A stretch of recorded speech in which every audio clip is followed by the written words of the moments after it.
ازيكم عاملين ايه؟ يا رب تكونوا كويسين. النهارده ان شاء الله مع بعض هنعمل طريقه سهله وبسيطه للباتيه، حلو وحادق. بس اهم حاجه، لو اول مره تشوفيني، انا اسمي نورة جمال، واتمنى انت تشتركي في القناه عندي ولايك وشير لو عجبكم الفيديو.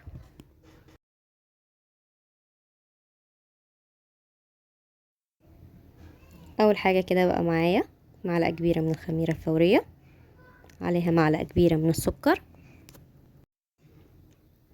ومعايا كوبايه كبيره من اللبن الدافي. بعد ما حطيت اللبن هنزل بكوبايه ميه دافيه، واقلبها كويس كده علشان السكر يدوب بالشكل ده كده. هفضل اقلبه شوية. وبعد كده معايا فنجان من الزيت او نص كوباية من الزيت. وبعد كده حطيت بياض بيضة، وبعد كده نص معلقة من الملح. وبعد كده هقلبهم كويس بالشكل ده كده لحد ما الملح يدوب برضو. ومعايا رشة من الفانيليا، ومعايا 4 كوبايات ونص من الدقيق. هحطهم بالشكل ده كده، وبعد كده هقلبهم. وبعد كده هشيل المعلقة خالص، وبعد كده اعجن بايديا لحد ما المها بالشكل ده كده. مش ناشفة، طرية، وملمسها كده كويس الشكل ده كده معانا.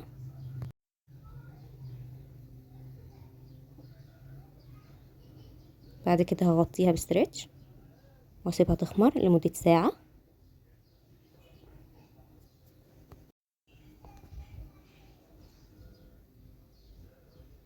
بعد ما ارجع لها بعد ساعة هتبقى بالشكل ده.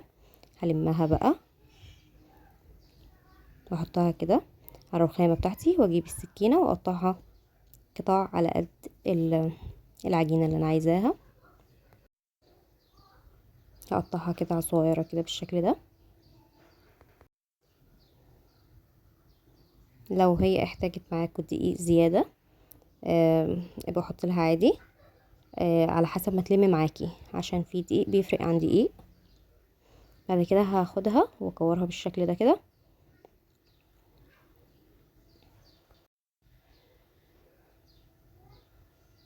بعد ما اخلص الكمية بتاعتي كده هسيبها ترتاح بقى 10 دقايق بعد التقطيع، 10 دقايق بالظبط. وبعد كده افرد فيها على طول. حطيت رشة من الدقيق كده. بعد كده هبططها كويس وافردها كويس بسمك كويس اللي انا عايزاه، مش تخين، بسمك نص سنتي بالظبط.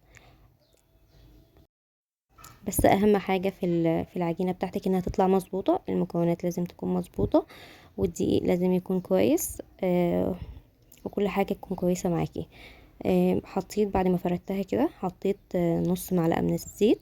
انت ممكن تحطي سمنة او ممكن تحطي زبدة المذابة.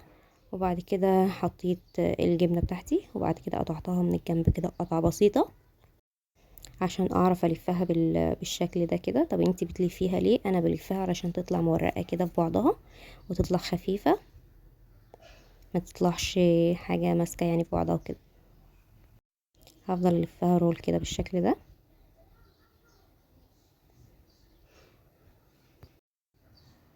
لحد ما توصل معايا للاخر.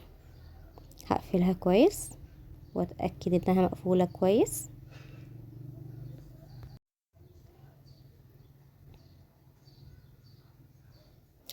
بعد ما قفلتها كده كويس بقفلها من الناحية التانية برضو. اي حتة مفتوحة فيها لازم تتقفل كده كويس بالشكل ده. وبعد كده بلفها على ايديا لفة كده، اللي هو حاجة بسيطة كده تنزل كده براحتها.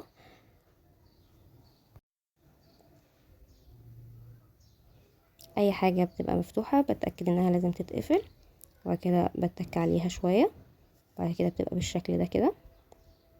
هعمل معاكم واحدة كمان بسرعة. بس بجد اوعدكم انتوا لو جربتوها بجد هتدوقوا حاجة مختلفة عن اللي انتوا متعودين مثلا عليها او دايما بتجيبوها. بجد دي حاجة خفيفة ومختلفة وطعم بجد تحفة. واحنا كمان مش عاملين بالجبنة بس، احنا عاملين بالجبنة وبالقرفة، حاجة كده مميزة ومختلفة. بالنسبة للجبنة اللي بيحب الحوادق والحاجات دي، والقرفة بالنسبة اللي بيحب الحاجات المسكرة شوية. بس بجد الاتنين كانوا تحفة، حاجة كده في منتهى الجمال ومختلفة.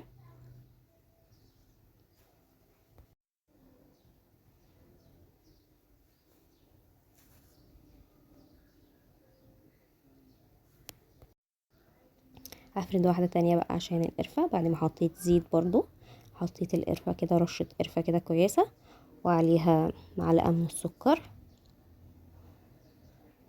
انا ما حطيتش سكر ياما، انتي لو بتحبي سكر تقيل شوية حطي كتير، لكن انا حطيت معلقة واحدة بس علشان تطلع مظبوطة كده في الاكل،